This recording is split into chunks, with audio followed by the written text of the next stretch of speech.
Welcome to Amish Shakil 5858. I'm a good man. Following are the news which are reported by American, Canadian, and European channels. Asian and African channels and the news agencies, Reuters, AFP, and AP have also reported the same news. Now the headlines. A large crane at Baltimore started a recovering process. Black women contribution to American society in different fields. Medicaid and the needy people problems in America. Ukraine president fired many high top officials, and Russia attacked Ukraine again, killing some people. Peru president has been under investigation.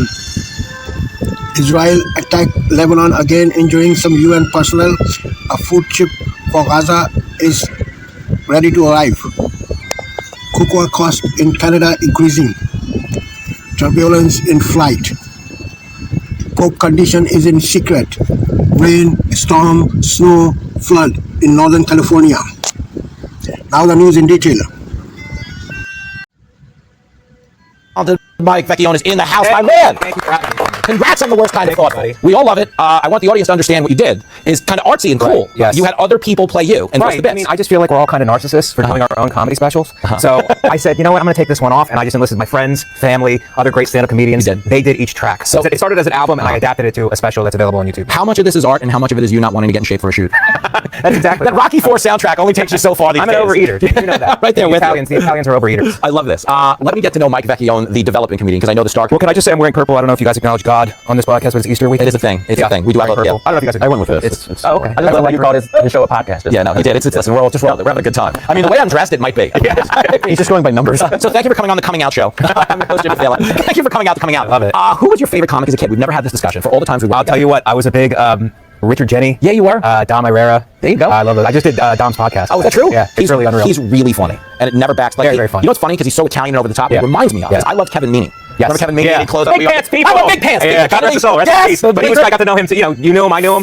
Phenomenal guy. Yep, there he goes. What was the movie? Was there a movie as a little kid that was debauched and made you start to inch toward comedy? Mine, for instance, was Slapshot because it was so dirty. Wow. It was when I was older. I think Groundhog Day is one of the best movies. When I was older, yeah. Okay. It's unreal. It's just every scene is fantastic. Well, can I ask the panel this and certainly contribute as well? No, okay. My time. This is my time. This is my time. Up there, that's their time. We're Goonies. Down here, we're Goonies. This is our time. Way to reclaim the floor. But I do consider really quickly the best Bill Murray to be Kingpin. I love Groundhog Day, but Big Earn McCracken is the national treasure. Right. Is he not in Kingpin? I agree because there's no redeemable quality to him by the end of the movie. It's so good. He's awful the whole time. Yeah, that's what I mean. The whole time he's the same. And the reason that movie has so much resonance for me is because I look like Roy Munson, but I dress like Big Earn McCracken. I'm like a Kingpin tie-up. All right, give me this. You got engaged. Yes. That's a thing. I did. When was this recent? It was recent. It was a couple weeks old. Thank you. I'm clapping for love, guys. I'm sorry. Still exists. Loves the thing. Yo, I did it in Aruba. Our good friend, shout out Aruba Ray. Oh, Aruba, get out of here. I live in Aruba. It's fantastic. Work it all the time. And set it up to do it on the beach. I flew my mother and sister down. Did it in front of them. Very Italian. And but no, she said yes, fortunately. And we're off. That is funny. Like an Italian wedding proposal. You're like, will you cover these couches with plastic? Will you be the plastic on my couch for the rest of our life? You know what else I love about an Aruba proposal? Because three things happen in Aruba that you know is true. Right. You get the beach proposal, the beach wedding, but also the people on cruise ships who throw each other overboard for like 20 years. That's a great one. You can get like the all-in-one. Okay. Prostitutes start crying. Yeah, it's a whole to do. Listen, I don't know what you're doing to them. We're more traditional than they here on the white side of the aisle. But I like the Florida versus fake versus Florida because I think the wedding is going to be in Florida. Is that what you're going with? Is there a specific town? I graduated from high school in Boca Raton. You did? Community High School. I did not know that. Yeah. I went to, I was just down there. Poor school, probably. Good for you. Last thing. I have been pitching comics on the idea of settling the election with a roast battle. If you're a Republican, you line up and write the jokes for the Trumpster. If you're a Democrat, write them for Biden. If you're an independent, maybe write them for RFK Jr. Yeah. Okay. Do you think we could save the country a lot of time and maybe make the election enjoyable if we just did that? I think that's what it's come down to. I think it just burns one way or another. It's that anyway? Yes, it's that anyway. I think if the guy just says nothing, smokes a cigarette through the question, and then just puts it out in his hand, and then just walks away, he wins. Whoever does that wins. Mike Vecchione is voting for Dice, by the way. Just to make it clear. Oh, and I think you said you were a Domarera guy. Dice all the way. Thank you. Everybody needs to check out The Worst Kind of Thoughtful. It is outstanding. Thank you to Mike Dave, the K-Train, Charles McBee. Hey, Sean Hannity here. Hey, click here to subscribe to Fox News YouTube page and catch our hottest interviews and most compelling analysis. You will not get it anywhere else.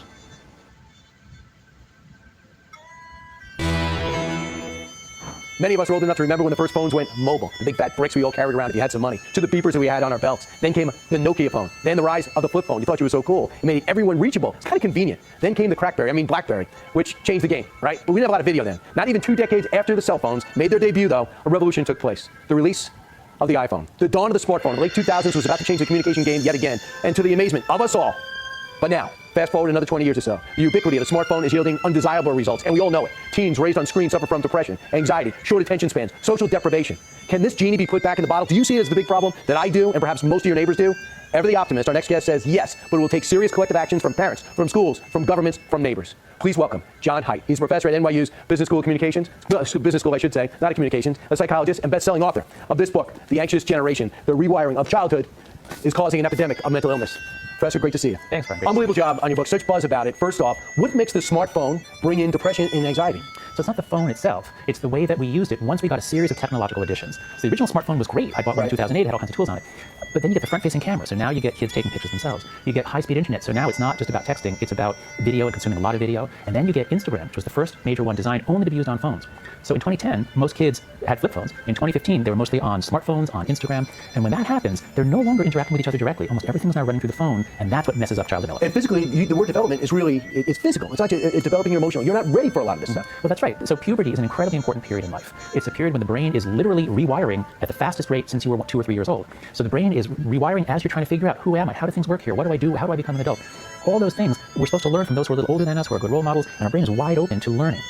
That's exactly when we give kids smartphones these days, around 10 or 11, into puberty, and we let random weirdos on the internet be the source of all of their information as their brain is frantically trying to rewire. So you have four norms you want people to maybe implement. So this is a man of action. He doesn't just point out the problems, he has solutions. No smartphones before high school. Why?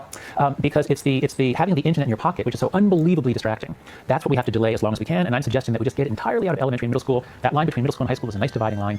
So just delay smartphones till high school. You can give your kid a flip phone, or you can give them an Apple Watch, because I understand the need to text. That's okay. We don't want them to have the internet with them 24/7. Right, so no social media. The difference between the internet and social media. No social media before 16. That's right. So once kids are getting, let's say they get their first smartphone when they're in 9th grade, but they're not ready to just stick their head in the toilet bowl of social media and just keep flushing. Give them at least a couple of years, let them get a little further through puberty before we immerse them in that. Get your school to go phone free. Oh, that one is so important, so easy to do. This is the one that's going to happen this year, in 2024. Most schools say they ban phones. What they mean is, oh, we have a rule. You're not allowed to use your phone during class, which is ridiculous, because the kids just learn how to hide it. You have to lock the phones up in the morning when they arrive, in a phone locker or a yonder pouch, give them back at the end of the day. That's the only way to get their attention off of the virtual world and onto the teachers and each other. All right, this is one that needs the most explanation. More independence, more responsibility. Let them walk to school. Let them do chores. Let them have a job. This is so vital.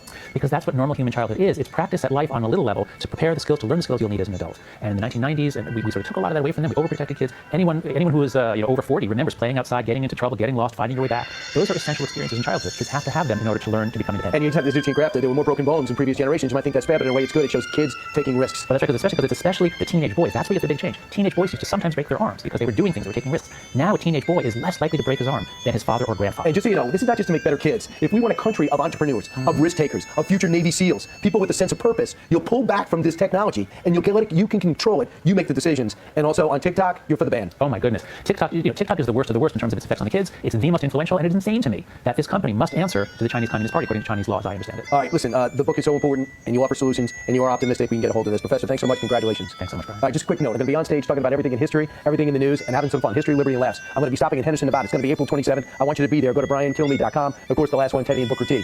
Hi, I'm Brian Kilmeade. I want you to do me a favor. I want you to click to subscribe to the Fox News YouTube page. This is the only way that I know for sure that you're not going to miss any great commentary, any great...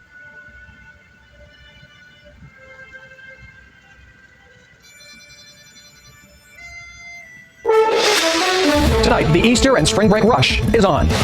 Tens of millions of travelers this holiday weekend taking to the sky and hitting the road. For some, it's a rough ride. It's pretty much bumper to bumper, like standstill. Old Man Winter taking a swing at spring. I'm Joy Benedict in a rainy LA where passengers are dodging crowds and traffic to make their flights. Also tonight, Baltimore's mammoth cleanup, the latest from the bridge disaster, and the urgent push to rebuild. This is about our nation's economy. CBS's Nicole Skanga shows us dramatic new pictures. I'm Nicole Skanga in Baltimore. We just embedded with the U.S. Coast Guard as this all-of-government effort is underway to clear the wreckage and reopen the port. Easter at the Vatican and worries about the health of the Pope. Plus, the toll of war in the Holy Land. I'm Holly Williams in Israel. As Christians in the Holy Land celebrate Easter, they say they're under attack. And later, the end of an era in Sin City. After nearly 70 years of showmanship, it's curtains for the Tropicana. I'll be sad when they blow it up, I hope I'm not on stage at the time. This is the CBS Weekend News from Washington with Adriana Diaz. Good evening, everyone. Adriana's off. I'm Mark Strassman. This weekend's big story, a mass migration of Americans. Millions of people on the move with both Easter and spring break travel in full swing. For drivers, the trip will cost more. Gas prices are up 22 cents just in the last month. For people flying, there's also turbulence. CBS's Joy Benedict is at LAX tonight with more. Joy? Yeah, they certainly call it spring break for a reason, right? That's because a lot of folks clearly need one as the nation's airports are experiencing record travel this Easter weekend. It's the rush to relaxation this holiday weekend. People are tired of the cold weather. Part of a busy spring break travel season that could see up to 167 million passengers hitting the skies from March through April, up 6% from last year. You miss a plane? Miss a plane. I'm about to miss one nail. This Easter weekend kicked off with the TSA screening more than 2.7 million passengers Thursday, its 10th busiest day on record.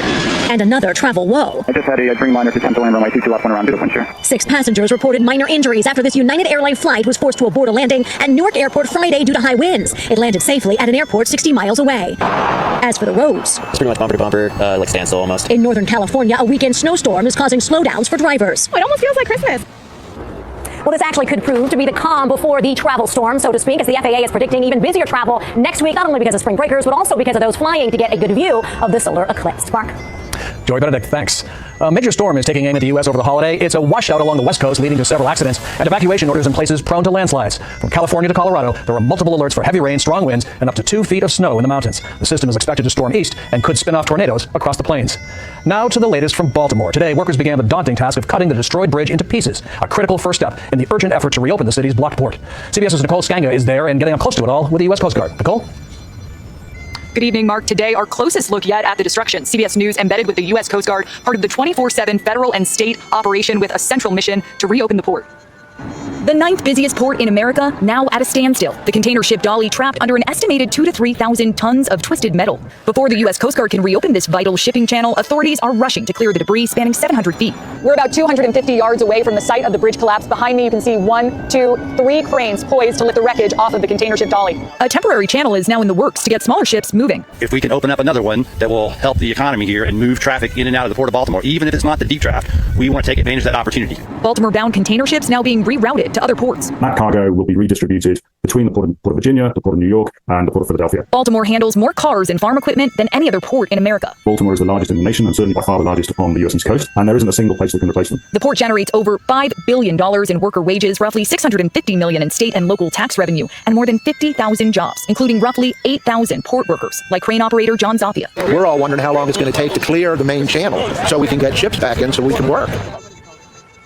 Maryland lawmakers are now crafting a bill that, if greenlit, would stand up a temporary financial relief program run by the Department of Labor. It's designed to help workers who regularly clock in at the port, and now they're waiting for it to reopen. Mark? Nicole Skanga with new pictures and new reporting. Thanks. President Biden says he'll visit Baltimore next week. Natalie Brand's at the White House with more on how the federal government plans to help get things moving. Natalie? Good evening, Mark. The president has pledged full federal support for the rebuild. The Department of Transportation says right now it has around $950 million in emergency relief funds. Maryland has begun to get some of that money, but the administration says it's likely lawmakers may have to approve more. This is a project of national significance. The port has a national impact. Maryland Senator Chris Van Hollen hopes Congress will agree, as its support could be needed for a future key bridge. So it could be 100% federally covered. The emergency relief program will, by design, cover 90%. And Senator Cardin and I will introduce legislation to cover the other 10%. Again, also making sure that the federal government gets credited for any funds that come in because of liability from the ship owners or others. He estimates the price tag could exceed $1 billion. Engineers say the project could take years and will include new safety standards not in place when the Key Bridge was initially built. Despite improved measures today, CBS News analysis found a majority of U.S. bridges that have ships passing under them lack impact protection. I think as a result of this, there's probably going to be more vulnerability studies, if they haven't done them already, on various bridges that have large vessels passing under them. The bipartisan infrastructure law passed in 2021 provided around $40 billion to repair bridges nationwide, but that's just a fraction of the more than $300 billion that the American Road and Transportation Builders Association estimates is needed. Mark? Natalie Brand at the White House. Thanks. The Biden administration continues to authorize the transfer of billions of dollars in high-powered weapons to Israel, including 2,000-pound bombs and F-35 warplanes. That's despite ongoing concern for civilian casualties in Gaza. They're part of contracts signed long before the Hamas attack on October 7th. Today, thousands of pro-Palestinian protesters marched in London, demanding an end to the war in Gaza. And in Jerusalem, Easter usually draws Christian pilgrims to the Holy Land, but not this year. CBS's Holly Williams is there. On Good Friday, Christian pilgrims filled the ancient alleyways of Jerusalem, praying and singing as they walked the Via Dolorosa, in English, the Way of Suffering.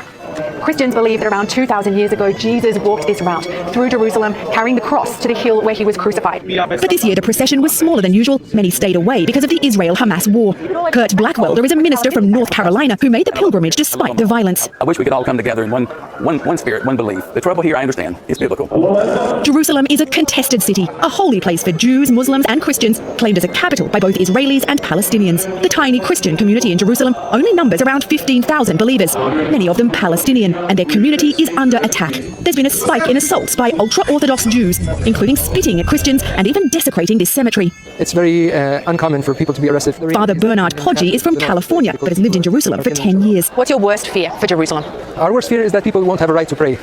Our worst fear is that people will be removed. Those who want to come to this holy city to pray, as they are now, are being rejected, that they're not given permission to come. In Gaza, Palestinian Christians are struggling simply to stay alive. Hundreds have taken shelter inside churches in the Gaza Strip, hoping for protection. But one church compound was hit by an Israeli airstrike in October, killing at least 18. Ships carrying over 300 tons of food aid headed to Gaza today. Mark, this week, the International Court of Justice ordered Israel to allow the unhindered access of humanitarian aid into the Gaza Strip and said famine is, quote, setting in there. Holly Williams in Tel Aviv, thanks. Tonight, Pope Francis presided over the Easter Vigil Mass in St. Peter's Basilica in Rome. The 87-year-old arrived in a wheelchair for the 2-hour service, but the pontiff skipped a Good Friday event. The Vatican said he wanted to preserve his strength. This is the busiest week of the church calendar. To New Mexico now, where a police chase in the Southwest looked like a flashback to the Wild West. Albuquerque police! Stop! Body cam video showed an Albuquerque officer on horseback chasing after a shoplifting suspect. He keeps running, but a race between a man and a horse is not a fair fight. Before long, a posse of mounted police, 3 in all, have him in custody. Somewhere, Wyatt Earp is smiling. Want to be a borderline billionaire? Jumbo jackpot's up for grabs with tonight's Powerball drawing. The massive prize, $935 million. There have been 37 consecutive drawings without a winner. And straight ahead on the CBS Weekend News, it's closing time for a landmark on the Las Vegas Strip. We visit the Tropicana. And then, thinking of a new pet, why Easter and real bunnies should probably not mix. And later, making history. How this high school senior did it, getting something done in the U.S. Senate. For almost 50 years, the elaborately costumed showgirls of the Folies Bergère have been a mainstay of Las Vegas. These showgirls danced their last can-can at the Tropicana Hotel and Casino back in 2009. And this Tuesday, the Vegas landmark will close its doors for good. The Tropicana lost its looks, its swagger, and its profitability in a city that generally sees nostalgia as a losing hand for the suckers.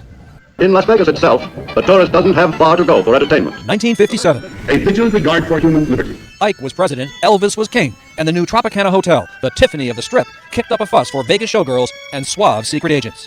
I hear that the Hotel Tropicana is quite comfortable. For decades, the Trop drew in the famous and the infamous, from movie stars to mobsters. But now Old Vegas gives way to New Vegas, and Bally's, the Tropicana's owners, has decided to cash in all its chips. It's quite dated now, and there needs to be new blood and new life brought into it. Sue Kim, I don't know. He's chairman of Bally's, buyers of the Trop last year, demolishers later this year. When you bought the property, was it even a tough call to decide to close it? No, it wasn't actually. The current structure was economically obsolescent.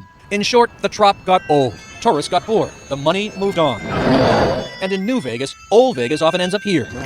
The Neon Museum, a graveyard of gloried signage. Sometime this fall, with a howl and a roar, the Tropicana will become another spectacular Vegas implosion, the latest prime spot on the Strip to collapse into an afterthought. I thought the Tropicana would always be here. Okay, gotcha. Impressionist Rich Little has played Vegas since the Rat Pack 60s. So it was mainly single acts, like Frank, Dean, and Sammy. And headlined the Tropicana's Comedy Club for the last 9 years. Another Old Vegas landmark gone. I'll be sad when they blow it up, I hope I'm not on stage at the time, but... Also wistful, Barbara Boges, a costume specialist. It was jumping. It was booming at the time. And a Tropicana employee since 1978.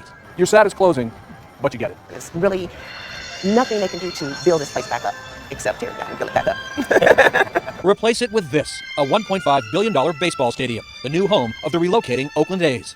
Bally's has big plans for the rest of the Tropicana property too, but won't show its cards. Bet on something audacious. It's Vegas, baby. You have to go and almost start over, unless you just want to lock the past in forever. And that doesn't work in the tourism business. Another measure now of how far Las Vegas has come. When the Trop first opened, the county had a population of 125,000 people. Today, Las Vegas has 150,000 hotel rooms. And now, speaking of luck, watch this. A guy in Eugene, Oregon was walking into a convenience store. As soon as he steps inside, whap, that's a concrete saw blade that came flying after him, embedding in the building, missing the man by seconds. The blade had come loose from a nearby construction site. And still ahead on the CBS Weekend News, families and bunnies living happily ever after.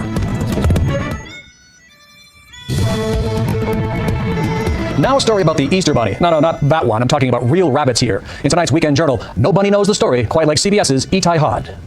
Just before Easter, Ben Vanderveer, a father of 2, found himself in a hair-raising predicament. You tell your kids that you're going to look at a house full of bunny rabbits, and that dominates the attention and discussion for the day.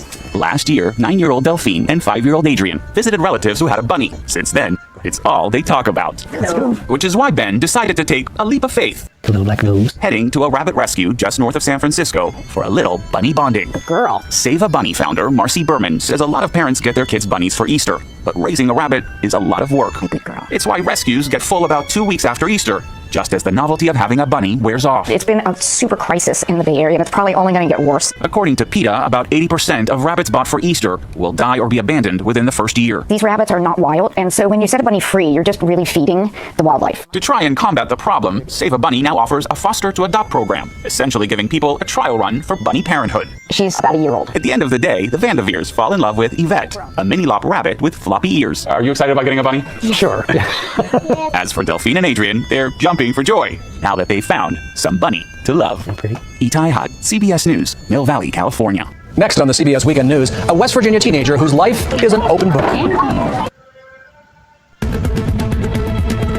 Finally tonight, we've got the story of a West Virginia teenager who in every way is one for the books. Here's CBS's Scott McFarlane. In Harding County, West Virginia, 18-year-old Rania Zori is donating books to Head Start kids. This is your book to keep. In her gap year before college, she's created a nonprofit to collect and donate books to low-income communities. I love my blue shoes. But she's also made the history books. In this year of stalemates in Congress, Zori managed to author a formal resolution passed by the U.S. Senate. Did you recognize what a challenge it is right now to get Congress to do anything? It's a time of such political polarity and everybody's fighting with each other, but everyone can come together to support early childhood literacy. She studied how to write her resolution, which formally acknowledges Early Childhood Literacy Awareness Day. I went through every single resolution. Like for a commemorative day, since 2018. Her effort got her home state senator's attention. She wanted to share it. Never too young to do this stuff. Never too young to share. And together, they lobby for her bill. It basically tells you what the country is all about and what our form of government's all about, what we're supposed to be doing. It's for the people, not for the parties. I want a book, Dad. A book lover already writing her own story. Scott McFarlane, CBS News, Moorfield, West Virginia. And that's our read on the world this Easter Saturday. I'm Mark Strassman in Washington. Good night.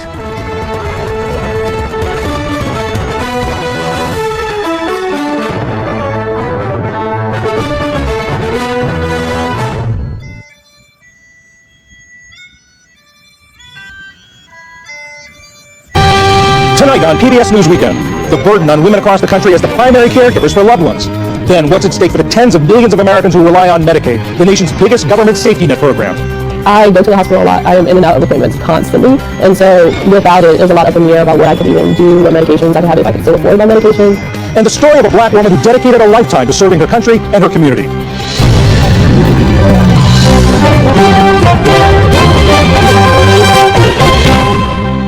Major funding for PBS News Weekend has been provided by Certified Financial Planner professionals are proud to support PBS News Weekend. CFP professionals are committed to acting in their clients' best interest. More information at letsmakeaplan.org. And with the ongoing support of these individuals and institutions. And friends of the News Hour.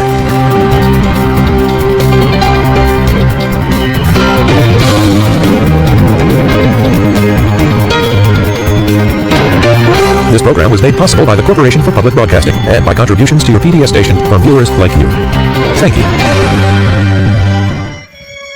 Good evening, I'm John Yang. Tensions ratcheted up today along the border between Lebanon and Israel. 3 UN military observers and a Lebanese interpreter were wounded in an explosion. They were patrolling the Lebanese side of the border as part of their peacekeeping mission. A UN spokesperson says they're investigating the source of the explosion and that the observer's vehicle was clearly marked and that all parties have been told about the patrol. Israel's military denied any involvement. Israeli troops and Hezbollah fighters have been trading attacks across that border for weeks. Meanwhile, a convoy of 3 ships carrying 400 tons of food and other aid set sail for Gaza from Cyprus today. The UN has warned of imminent famine in Gaza. Ukrainian President Volodymyr Zelensky fired more of his top aides in his ongoing government reshuffle. It comes as Russia launched more drone and missile attacks on eastern Ukraine overnight, killing 2 people in Donetsk. Over the last 24 hours, there's been a barrage of strikes from Russia, many targeting energy infrastructure. Ukraine has put planned power outages in place for about 120,000 people in the region. In Peru, government agents raided the home of President Dina Boluarte as part of an investigation into a collection of luxury watches and whether they had been disclosed. Last night, a team used a battering ram to break down a door as they sought multiple Rolex timepieces. Boluarte has been president for a little more than a year, and she said she's owned at least 1 Rolex watch that she bought with her own money when she was 18 years old. Today, Boluarte defended herself, saying she's an honest woman with clean hands. And in Rome, Pope Francis presided over an Easter Vigil service at St. Peter's Basilica. He missed last night's Good Friday procession as a health precaution. The 87-year-old pontiff has limited his public appearances lately, even skipping his Palm Sunday homily. He's been struggling with respiratory problems. Still to come on PBS News Weekend, the role of the nation's largest health insurance program in America's safety net, and the hidden history of a black nurse who served her country in a variety of ways. This is PBS News Weekend from WETA Studios in Washington, home of the PBS News Hour. Weeknights on PBS. America's population is aging. Currently, 1 in 6 is older than 65. By 2050, that's projected to be 1 in 4. Women bear the biggest part of the burden of caring for older Americans and their growing need for medical care and other support. Allie Rogan takes a look at the often unseen costs of caregiving. In the United States, women make up almost 60% of unpaid caregivers and over 80% of paid in-home caregivers for seniors, according to a recent Wells Fargo report. Taking care of loved ones often takes a financial, physical, and emotional toll. We spoke to some women about their caregiving experience. My name is Ruth, and I'm in Virginia, and I take care of my 82-year-old dad. It started about 12 years ago when he had prostate cancer. Kenya Serbia. I'm from Bayboro, North Carolina, and I'm caring for my mom. I've been a caregiver since I was 8 years old. I started taking care of my great-grandma, then I was taking care of my grandma, and now I take care of my mom. I'm Deonza Valencia. I live in Albuquerque, New Mexico, and I am a family caregiver for my mother, Linda Valencia, who is 75 years old. One day our family learned that she was going to need a liver transplant, and she wasn't going to live much longer without it. So at a moment's notice, this responsibility fell on me. I was the one that had, the resources, the ability to leave home for a period of time and take care of my mom. My name is Aileen Reese, and I took care of my mother for 15 years, and I'm currently taking care of my husband. My biggest struggles have always been that this kind of also happened at the same time that I was finishing college and entering the workforce. The hardest part is just sort of stepping into that being in charge role when they're, essentially they're your parents, so you're used to them being the person in charge. You start neglecting your own doctor's appointments, and you neglect your own personal care. It's not good for the person that you are taking care of, and it's not good for yourself. At times I felt like I wasn't doing a good job, and sometimes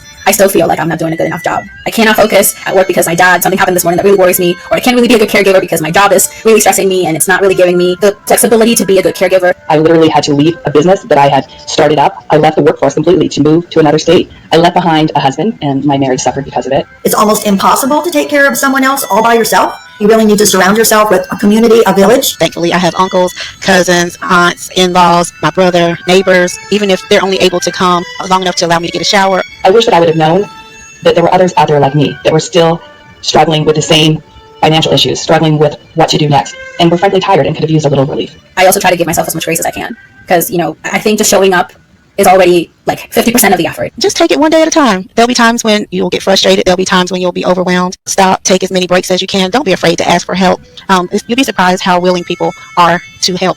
Joining me now is Emily Kenway, author of Who Cares? The Hidden Crisis of Caregiving and How We Solve It, and a former caregiver herself. Emily, thank you so much for joining us. Can we start with your own caregiving journey? What did you go through, and when did you realize that this is indeed a crisis? Yes, so I cared for my mother. She was a single mom, which meant I needed to step in as her daughter when she was diagnosed with cancer in 2016. And obviously that was incredibly difficult personally, but it also woke me up politically to what's going on with caregiving around the world today. And we know that this is just going to get worse over time as well, right? So we have aging populations around the world. One demographer has called it the greying of America. And so we can all expect a greater and greater load of caring responsibilities and to be in the crisis that I was in unless we introduce major changes. And when you talk about who's taking on those responsibilities, it is disproportionately women. Why have you found that to be so? We have this historical heritage whereby around industrialization, we created this cultural norm, right, that the man goes to work and does waged work and the woman stays at home and does unpaid care. And we haven't caught up with today's reality at all, because of course today more women are working. Many households need the women to work. Those wages are not things that can just be tossed aside. And so this idea that we can carry on ascribing to one gender all of the weight of care for our entire species is really outdated. And given all those realities you just laid out, what are some of the challenges that women tend to face when they become caregivers? Of course there's a financial impact. Most of the time if you're a caregiver, you'll need to reduce your working days and you may give up your work entirely. In fact, we know in the US that on average women caregivers lose about $320,000 in lost income and lost social security benefits. And that doesn't just harm us right now, that means we're going to have a real problem in retirement, right? Our security in old age is harmed just because we stepped in and did the right thing. There's also a massive psychological toll. You may be having to constantly monitor and watch your loved one's condition. You're experiencing what we call role reversal, so you suddenly become the mother of your mother, right? And you're dealing with that strange dissonance. And then of course you're moving through a world that doesn't recognize or support this. So your employer may well not accommodate your caring responsibilities, and it bears out in the statistics too. We know that caregivers have high rates of depression and anxiety for these reasons. Given the fact that so few resources exist, I would imagine that also comes with a lot of assumptions and misperceptions. What are some of the most pervasive that you've come across when it comes to caregiving? I think one of the most pervasive assumptions is that caregiving is kind of something that doesn't have any costs when it's performed by the family, right? So yeah, it's free, but we're not being paid, but there are enormous costs. When you're very elderly or very unwell, you need to be kept warmer, there's high energy costs, there's mobility aids, there's special diets, there's all of this kind of thing. So there's a material, practical reality there. The other misperception I encounter a lot is this idea that some cultures can manage this more naturally than white Western cultures, right? So that would typically be countries in the global south. And it is very much more normalized that they would perform care, for example, for their parents-in-law, not just their parents.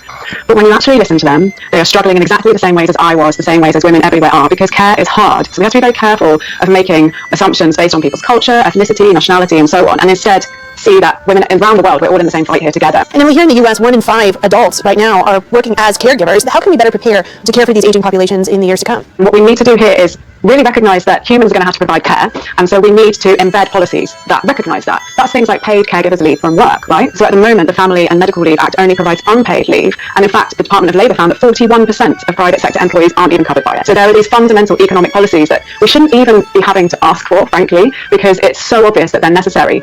But basically, we've arranged our work world as if we're not actually humans who love people who need us to step in, and that's got to change. Emily Kenway, author of Who Cares? The Hidden Crisis of Caregiving and How We Solve It. Thank you so much for joining us. Thank you.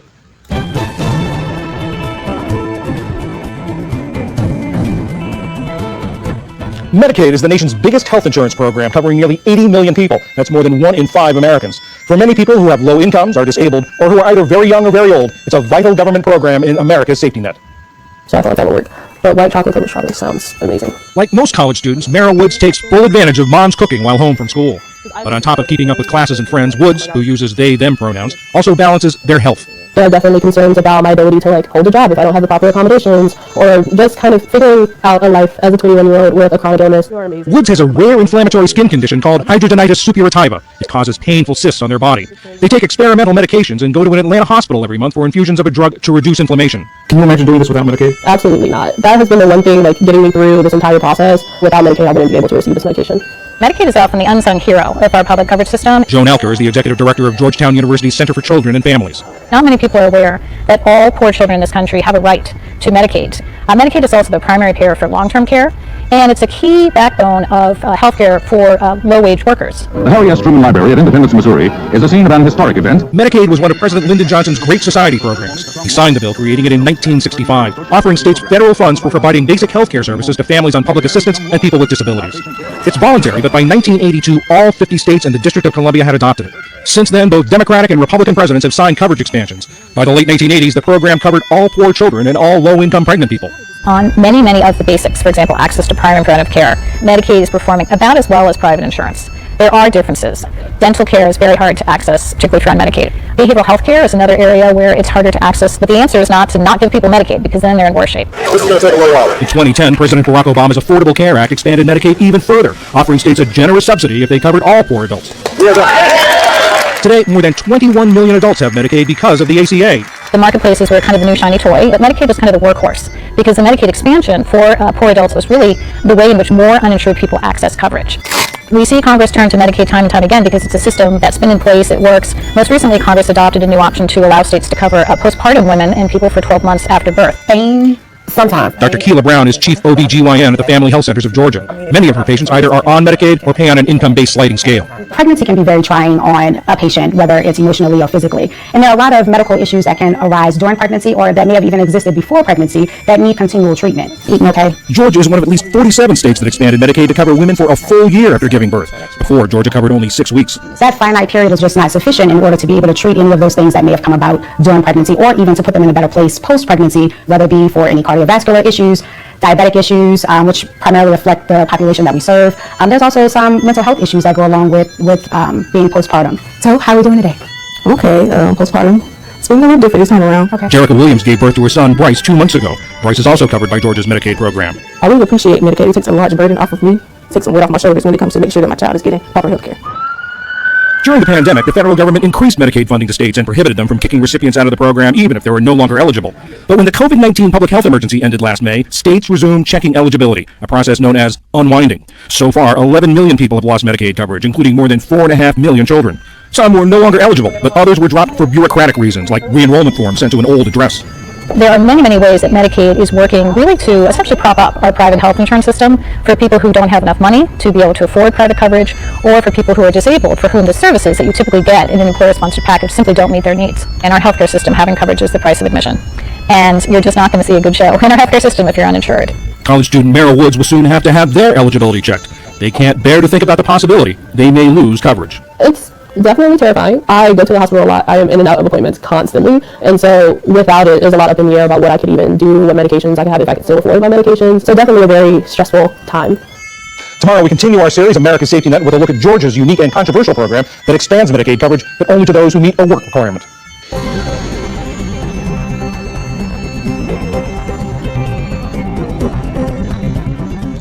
Finally tonight, as Women's History Month comes to a close, the next in our series, Hidden Histories. Tonight, Michelle San Miguel of Rhode Island PBS Weekly introduces us to a woman who embodies what it means to live a life of service, even when that service wasn't always welcome. At the age of 100, Betty Fleming knows by heart all the notes to Over the Rainbow. A song that, much like her own life story, embodies hope. But the life that Fleming's created for herself in Providence is one she says she never could have imagined as a child. That's the family home in San Antonio, Texas, which was just sold 4 years ago. Growing up in South Texas, Fleming dreamed of being a nurse, but she learned it wouldn't be an easy path for a black woman. There were no hospitals in San Antonio that would hire a nurse, a black nurse. The only thing I could do was private duty. And that was very expensive, and you're doing private duty for black patients, so you didn't have a lot of people who could afford a private nurse. It was 1945. The United States was engulfed in World War II. Noble women doing a hard job and serving the country in time of need. Fleming's friend had joined the U.S. Cadet Nurse Corps, and she decided she wanted to do the same.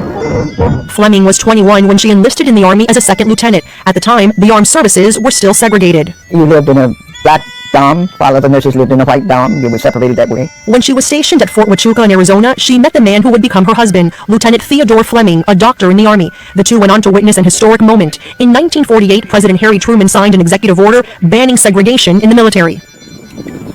By 1946, Fleming had left the Army and relocated to Providence, Rhode Island, and eventually took a job working full-time at Rhode Island Hospital School of Nursing. But after 2 years... Somebody came into my husband's office and said, "I see you've got your wife working." That was it. I had to quit. Because? Your husband did not want you working? No, he wasn't too happy about it anyway. My husband is just so... Well, he was of that era. That's my daughter, Jackie. My son, Theodore. Fleming became a stay-at-home mother for a few years, raising her 2 children, and then made a career change. I decided, well, maybe if I get into public education, maybe that would help. Because I would be out at the same time that my kids would be out. For more than 4 decades, she served in various roles, from teaching to overseeing the district science curriculum. She also made history as the first black nurse to teach at Rhode Island Hospital. Service, she said, is in her blood. I was taught that you give something back. Fleming remains sharp and mobile at 100. She still drives and goes for a 2-mile walk in Providence 3 times a week. She lives with her 75-year-old son. She credits him with being able to maintain a high quality of life. I'm so lucky because people my age are stuck in nursing homes. Nobody to see them, nobody to do anything for them. But yet I still have people around me, and I have young people around me. As you reflect on your life, the people you've met, the experiences that you've had, what is the most important lesson you think that you've learned? You have to be kind. I try not to hurt people's feelings. And I know my kids don't think that. And I try not to get into people's business. She says she remains focused on enjoying her own. At this stage in my life, happiness is all I'm looking for. For PBS News Weekend, I'm Michelle San Miguel in Providence, Rhode Island.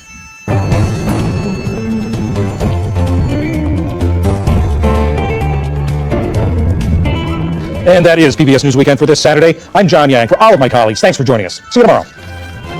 Major funding for Great night.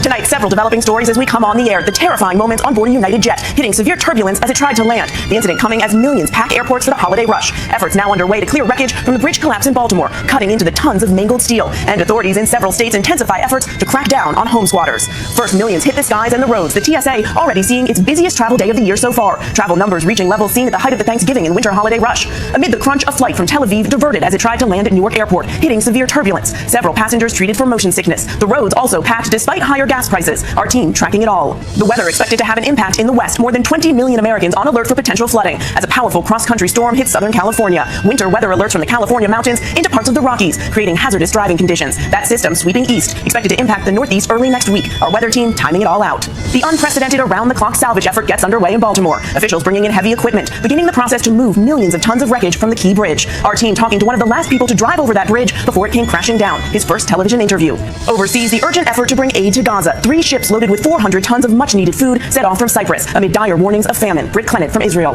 A determined Pope Francis prepares for Easter Sunday, returning for services amid renewed concerns about his health. The crackdown on housing squatters, New York, Georgia, Alabama, trying to make it easier for homeowners to get their property back, hoping to join Florida in changing the law and criminalize the practice. The Oregon man lucky to be alive, a runaway saw blade coming too close for comfort. And America Strong tonight, the young baseball player, what it took for him to reach his field of dreams, his message to live every day to the fullest. From ABC News World Headquarters in New York, this is World News Tonight.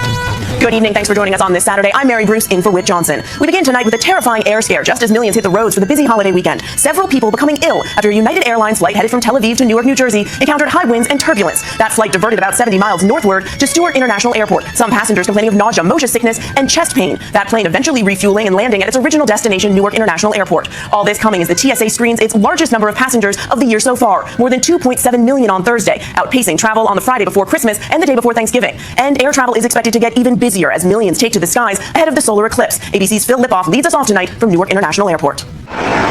Tonight, airports across the country packed with passengers. A lot of congestion at times. The TSA screening more than 2.7 million people Thursday alone heading into the holiday weekend, making it the busiest day this year so far. More passengers than the Friday before Christmas and the day before Thanksgiving last year. What about the crowds? A lot of people traveling with you? Yeah. Our plane was definitely more packed than it was going out. But the holiday weekend not without incidents. A United flight from Tel Aviv to Newark making an unscheduled stop, diverting late Friday to Orange County, New York, after encountering heavy turbulence. Yeah, it's quite windy today, and they said the flight was pretty rough coming in to Newark, but we had multiple announcements here from New Windsor and multiple surrounding agencies. In a statement, United saying one passenger deplaned due to a medical incident, and a few other customers were seen by medical personnel for possible motion sickness. They advised our crew that had multiple people on the plane complaining of nausea and chest pain from the turbulence. The plane eventually making it to Newark. And if you're on the road this weekend, you will spend more on gas. Prices slowly rising through the year, with the average hovering around $3.53 a gallon. That's up 19 cents from last month's average and up 3 cents from this time last year. And Phil Lipoff joins us from Newark International Airport. And Phil, even before this busy weekend is over, the FAA now with a heads up for next week as well.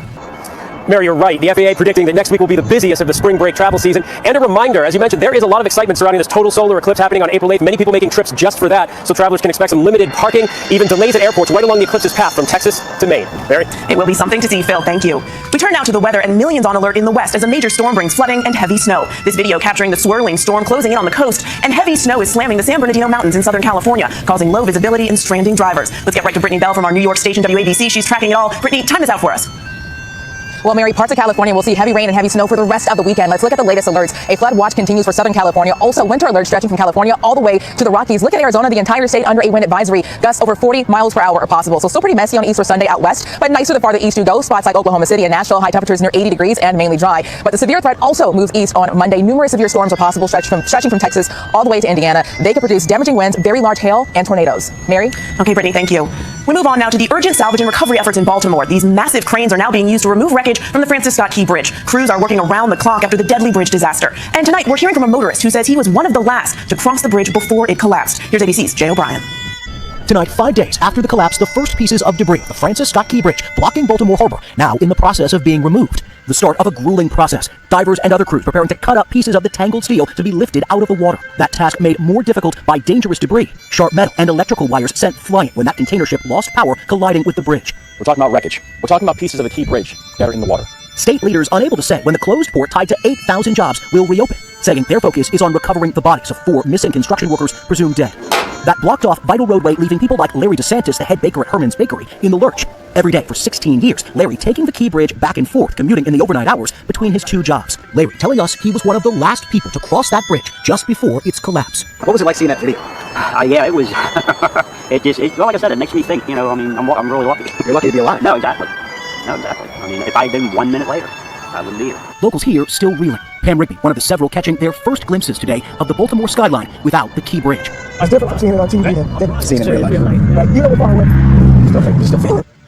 This collapse having such a huge impact on this community. Jay O'Brien joins us live from the Francis Scott Key Bridge. And Jay, what is the latest in the search for the missing workers? Mary, the remains of 2 of those construction workers have been recovered, but divers have had to temporarily suspend the search for the others because of how dangerous officials say conditions have been out here on the water right now. Clearing all of this remaining debris is essential to that ongoing search effort. Mary? We, of course, are thinking of their families tonight. Jay, thank you. And tune into This Week tomorrow morning. Martha Raddatz speaks with Maryland Senator Chris Van Hollen about those recovery efforts in Baltimore. And overseas now, in late word tonight that ceasefire talks are set to resume tomorrow between Hamas and Israel. This is President Biden faces criticism for continuing to send billions of dollars in bombs and fighter jets to Israel as part of a long-standing agreement. And as a 3-ship convoy heads to Gaza to deliver food and other supplies amid concerns of starvation in the region. ABC's Britt Clennett in Tel Aviv tonight. Tonight, the Biden administration sending a new round of weapons for Israel, despite a rift over an anticipated military offensive in southern Gaza. President Biden reportedly greenlighting billions of dollars worth of weapons as part of a long-standing agreement. The Washington Post reporting that the new arms transfer include 2,000-pound bombs linked to air attacks in Gaza, causing mass casualties. Some Democrats have been urging Biden to halt U.S. military support until Israel allows the delivery of desperately needed aid into Gaza, where the UN warns famine is imminent. It comes as a convoy of aid ships set sail today for Gaza, carrying 400 tons of food. UNICEF spokesperson James Elder speaking to me by phone saying not nearly enough aid is getting in. Malnutrition ward, like children that are paper thin, mothers and grandmothers, and they are standing over these desperately emaciated children. Yet there is a crossing 10-15 minutes away. This is what's so frustrating. On the streets of Gaza, children sell whatever they can to stave off hunger. Mohammed saying he's trying to make money so my brothers and I can eat. Speaking from a makeshift camp in Rafah, Nima Ashour's family are among the 1.3 million displaced people who could be evacuated if there is an Israeli land invasion, the city already facing Israeli bombardment. You don't know when you are going to be attacked. Our neighbors has been killed. They were sleeping peacefully and they were killed. So each night we think we might be the next. Mary, Israel says its goal is to destroy Hamas's capabilities, and we're told a delegation will leave for Cairo tomorrow for talks with Hamas again about releasing those hostages and a ceasefire. Mary? All eyes will be on those talks, Britt. Thank you. Pope Francis is back on the job today, presiding over the Easter Vigil. That's after skipping a Good Friday procession to preserve his health ahead of the busy Easter Sunday. The 87-year-old pontiff has faced multiple health issues in recent months and now needs a wheelchair or a cane to move around. Here's ABC's Inez de la Catera. Tonight, Pope Francis presiding over the solemn Easter Vigil on Holy Night in Rome. Close to 6,000 people packing St. Peter's Basilica. Ascoltiamo con cuore sereno la parola di Dio. The Pope sitting most of the time, earnestly delivering a 10-minute homily, and in the darkened cathedral, stepping back into the spotlight after skipping the Way of the Cross procession at the last minute on Good Friday. The Vatican says to preserve his health ahead of the weekend's events. The Pope shaking hands, smiling, looking sprightly as he left Saturday's service. The pontiff is 87 years old and suffers from mobility and respiratory issues. Just last month, he contracted the flu and was taken to the hospital for tests, but the Pope maintains he has no serious ailments. This week, he appeared to be in good health, reading his prepared remarks in full on Wednesday and washing the feet of women prisoners on Holy Thursday, performing the ritual of service from his wheelchair. Indulgentia veniet, consolatio tribuatur. And earlier Friday, leading a 2-hour service at St. Peter's Basilica. And we're also expecting to see the Pope deliver a message of hope and peace at Mass tomorrow for Easter Sunday. He's set to offer his blessings to a packed St. Peter's Square and to over 1 billion Catholics around the world. Mary? Okay, Inez, thank you. Back here in the U.S., a growing crisis in America. Squatters versus homeowners. It's prompting some states to crack down. Florida now the first state to criminalize squatting. The question, will others soon follow? More now from ABC's Jacqueline Lee. Tonight, the growing crackdown on squatting. New York, Georgia, and Alabama working on legislation to join Florida in criminalizing the Brazen Act this week. You are not going to be able to commandeer somebody's private property and expect to get away with it. Nationwide, squatter laws vary state to state with no nationwide enforcement directive. If a homeowner discovers a squatter, law enforcement's hands are tied because it's considered a civil matter. If you touch me again! 2 moms in Los Angeles found this out the hard way after a squatter commandeered this $3 million property down the street. You know, it's a constant problem. They're around, they're helping themselves to neighbors' packages. In New York City, under state law, a squatter is considered a tenant after 30 days, and because it's a landlord-tenant dispute, the homeowner is forced into a lengthy court process to evict them. One squatting incident in New York turned into a murder investigation. A 52-year-old woman found in a duffel bag after discovering squatters in her late mother's vacant apartment. Squatters are self-entitled, criminal-type people. Flash Shelton, who calls himself the squatter hunter, says he helps homeowners across the country get rid of squatters by moving in with them and out-squatting the squatter. I own a home, and you're telling me someone can just come in and set up shop, and they don't have to leave? Yeah, I've had many cases where people are just on vacation. You call the police and they just say, look, I live here, and you have a civil matter on your hands. Mary, when a homeowner takes a squatter to court, it can take years and thousands of dollars just to get them evicted. What the new Florida law does is distinguishes between a tenant and a squatter, allowing law enforcement to remove the squatter immediately. It goes into effect July 1st. Mary? Such a challenge to address this growing problem. Jacqueline, thank you. Now to an emotional day here in New York. Thousands of mourners gathered to pay their final respects to fallen NYPD officer Jonathan Diller. He was gunned down earlier this week during a routine traffic stop in Queens. NYPD officers joining the procession to a church in Long Island. Diller, a 3-year NYPD veteran, leaves behind a wife and a 1-year-old son. There is still much more ahead here on World News Tonight this Saturday. The dramatic rescue in the Gulf of Mexico. The Coast Guard pulling a lone kayaker to safety. And the terrifying near miss captured on camera. Why one Oregon man is lucky to be alive. Next tonight, a dramatic rescue in northern Florida. The Coast Guard locating a missing kayaker in the Gulf of Mexico after an exhaustive hours-long search. Crew members rappelling from a helicopter to reach him. Friends and first responders aiding in the search for Chris Smelly, a former South Carolina quarterback and father of 4, who is expected to recover. And staying in Florida, 10 people were rescued when their airboat flipped over in Everglades National Park. Officials say the boat turned suddenly, causing the passengers to fall into the water, the boat then landing on its side. One person was treated at the scene for minor injuries. The airboat operator was arrested. Officials say he lacked the proper certification. And an Oregon man is shaken but alive after a really close call. Take a look. A surveillance camera shows the man walking into a convenience store. Just behind him, a massive 4-foot-long saw blade violently rolling in his path. The impact so powerful it shook the store. A local natural gas company says the blade appears to have come loose during a repair. Quite a close call. And when we come back, nearly $1 billion up for grabs as tonight's Powerball lottery jackpot soars. And will superstar Caitlin Clark and her Iowa Hawkeyes keep dancing? The news just coming in straight ahead. the index now in the march to the Final Four. This afternoon, the number 3 LSU Lady Tigers pulling off an upset of number 2 UCLA, coming from behind in the game's thrilling final minutes. And just before we came on the air, Caitlin Clark's Iowa Hawkeyes dominating number 5 Colorado to keep dancing. Clark playing in her final collegiate season, hoping to avenge last year's loss in the title game. And who wants to be an almost billionaire? Tonight's Powerball jackpot is a cool $935 million. No one has matched all 6 numbers since New Year's Day. Time to get those tickets. And when we come back, the young first baseman's return to his team. Why it's about more than just baseball. And finally tonight, America Strong, the young man who's faced the toughest of challenges, returning to his field of dreams. Since he was a young boy, Jacob Fagundes has loved baseball, the field like a second home to him. It's kind of like my comfort place. It's a place where I feel understood. I feel like I belong. This week, the 17-year-old was back on the field playing for the El Diamante High School Miners. That hit an extraordinary feat. For the past 4 years, Jacob has been fighting for his life after being diagnosed with a rare blood cancer. Yeah, I took it hard, but my goal the entire time was just to get back on the ball field. Jacob's coach has nothing but admiration for him. Jacob's a warrior who's been through more than any of these boys that I can even consider or think about. I just told myself I'd rather be with someone I love. After half a dozen rounds of chemotherapy, Jacob went into remission. But then another curveball came his way. I got re-diagnosed, and I'm like, okay, round 2, but I'm gonna get back out there. To beat the cancer this time, doctors told Jacob he needed a bone marrow transplant. Luckily for him, his older brother, Joey, turned out to be a perfect match. My brother got to save my life, and he's a big reason why I get to come out here every day. After 4 years keeping his passion for baseball and hope alive, he returned as first baseman. I'm grateful for the opportunity to be able to wake up and play this game every day. Tonight, Jacob sharing this message. Something I learned from this journey is to never take life for granted. You gotta live every day like it's your last, because you never know when it will be. And keep swinging for the fences. Keep swinging for those fences, Jacob. Thank you for watching. I'm Mary Bruce. Have a great night. Thank you for making World News Tonight with David Moore, America's most watched newscast.